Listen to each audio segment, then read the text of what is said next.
मैं अपने प्रेस के साथियों का बहुत धन्यवाद देना चाहता हूं कि हर दिन आपसे मिलने का मौका मिल रहा है। आज यूथ ब्रिगेड की बैठक थी।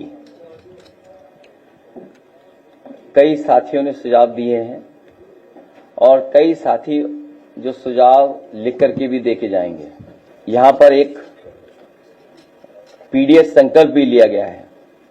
वो मैं अध्यक्ष जी से कहूंगा कि हमारी कुछ बिंदु खत्म हो जाए, उसके बाद अध्यक्ष जी पीडीएस संकल्प जो हम लोगों ने दिलाया इन अपने यूथ ब्रिगेड के साथियों को, ये गांव-गांव जाकर के, गली मोहल्लों में जाकर के, जहां भी पीडीए पंचायत करें या जहां भी कार्यक्रम हो, कोशिश कर करके पीडीएस संकल्प भी उन साथियों को दिलाएं, जिससे कि आने वाले समय में जो भारतीय जनता पार्टी की सरकार है लगातार प्रोपेगेंडा पे काम कर रही है। इसलिए हमें जहां पीडीएस संकल्प दिलाना है, वहीं ये भी याद रखना है कि हमारे मुद्दे आज भी बेरोजगारी के हैं। जिस तरीके से नौकरियां घट रही हैं, जहां संविधान को समय समय पर सरकार के लोग मिलकर के संविधान के अधिकार नहीं दे रहे हैं, वहीं आरक्षण की पे भी खिलवाड़ हो रही है। सोशल मीडिया पे सब लोग एक्टिव हैं। कई बार हम अपना पक्ष रखते हैं। सरकार तो अपने प्रोपेगेंडा के लिए इस्तेमाल कर रही है और सरकार को एडवाइजरी भी जारी करनी पड़ गई कुछ चैनलों के लिए, कुछ सोशल मीडिया प्लेटफॉर्म के लिए, क्योंकि वो इतना खास बन रहे थे कि उनके लिए ही एडवाइजरी जारी करनी पड़ी। अगर समाजवादी पार्टी का व्यक्ति कुछ लिख दे तो उसे पुलिस प्रशासन पूरा पीछे पड़ जाता है। कर दिया था।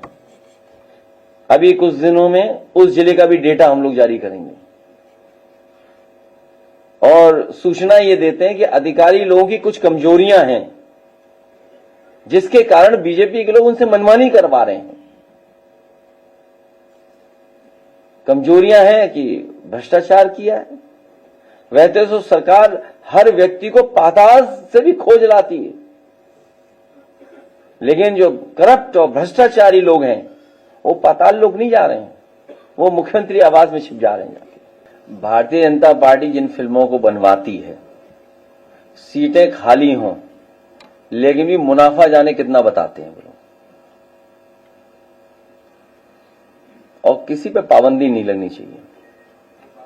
अब ये तो मैं नहीं बता पाऊंगा, लेकिन अगर आपका मुख्यमंत्री जी से कोई संपर्क हो तो उनसे पूछ सकते हो, क्योंकि वो थोड़ा बढ़ चढ़ करके बता रहे हैं कुछ बातें। हालांकि जो हम लोगों को पार्टी के सुझाव थे वो हम लोग प्रधानमंत्री जी और उस स्तर की जो मीटिंग थी उसमें दे चुके हैं। अरे तुम जवाब मत दो अभी। जो क्या सवाल किया था जो जवाब आ गया है?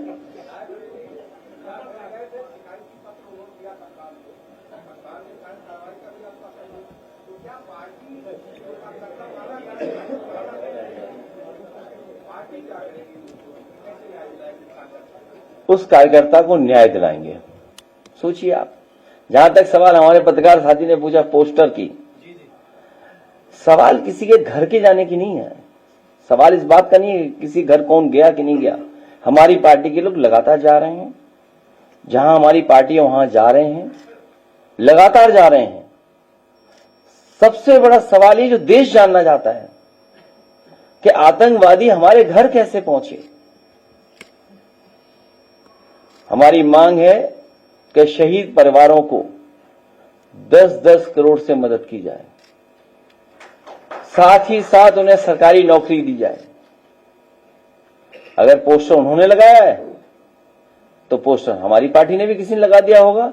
मैं चाहूंगा स्क्रीन पे दिखाएं पोस्टर। लग गया? तो अगर वो लगाएंगे तो हम भी लगाएंगे।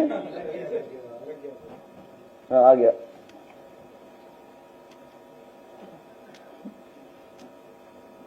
तो ये लोग अपनी नाकामी पर पर्दा डालना चाहते हैं। भारतीय जनता पार्टी के लोग अपनी नाकामी पर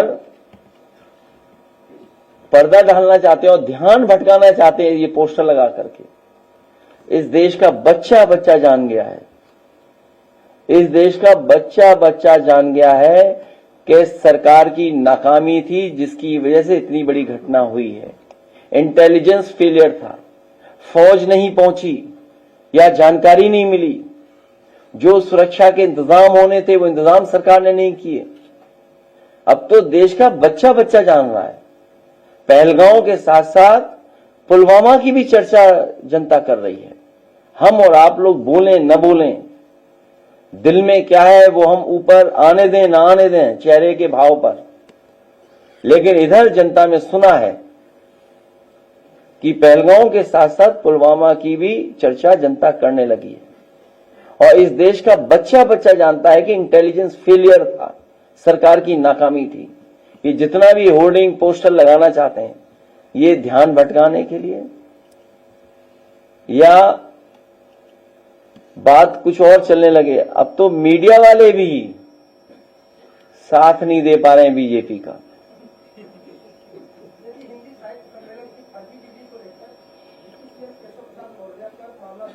उनके लिए एक स्पेस सूट है। मैं इलाहाबाद प्रयागराज में एक स्पेस सूट देखा हूं, कहीं आपको बनता हो मिलता हो बता दो तो हमने स्पेस सूट भिजवा दें। इस प्लेनेट के अलावा दूसरे प्लेनेट पर रहें तो ज्यादा अच्छा रहेगा। उनके लिए तो स्पेस सूट है बस, और कोई इलाज नहीं उनका। बनाने का आपकी सरकार ने अहम भूमिका निभाई थी। इसके जैसे तमाम प्रतिष्ठान है जिसमें आपने भूमिका निभाई है, वहां पर आपको बैन किया जा रहा है। JPNIC सेंटर इसका उदाहरण है, कुशीनगर के एयरपोर्ट इसका उदाहरण है। क्या बताएं सरकार के लिए, अब कोई इच्छा नहीं है बोलने की। अब साजिश है आपको नहीं, मुझे जो जानकारी मिली मुझे ये कहा कि विजिबिलिटी नहीं है, वहां विजिबिलिटी नहीं है, ये जानकारी दी गई। सोचिए आप, जब सब कुछ दिखाई दे रहा था 5-5 किलोमीटर, तब ये सरकार कह रही थी कि विजिबिलिटी नहीं है वहां पे। क्या छुपाना चाह रहे हैं? अगर आप लैंड हो जाते तो क्या हो जाए? वो मैं साबुन से नहा के नहीं गया था, इसलिए कुशीनगर नहीं उतरने दिया। अगर मैं शैम्पू से नहा के जाता, साबुन लगा के जाता, तो मुझे कुशीनगर एयरपोर्ट पे उतरने देती।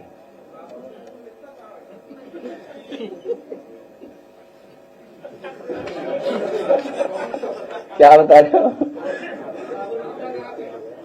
नहीं, वो सुनने में आ रहा है कि कुशीनगर में कभी किसी गरीब को बुलाया जाता है या कोई जाता है, अगर उन्हें किसी एक रंगी सबसे ताकतवर यूपी के जो हैं उनसे अगर मुलाकात कराई तो वो शैम्पू और साबुन से नहलाया जाता है।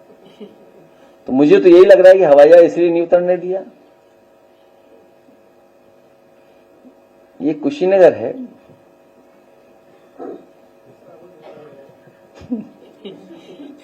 क्या ये सच है वहां है कि साबुन और शैम्पू से नहाओगे तभी मिल सकते हो किसी से?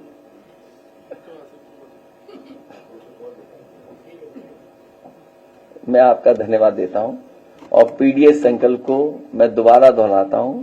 मुझे उम्मीद है कि हमारे ये यूथ के सभी साथी गांव-गांव जाकर के, गली मोहल्लों में जाकर के हमारे पीडीएस संकल्प की जानकारी देंगे और साथ ही में न्याय के राज के साथ साथ सामाजिक न्याय के राज की स्थापना हो, उस संकल्प को दोहराएंगे।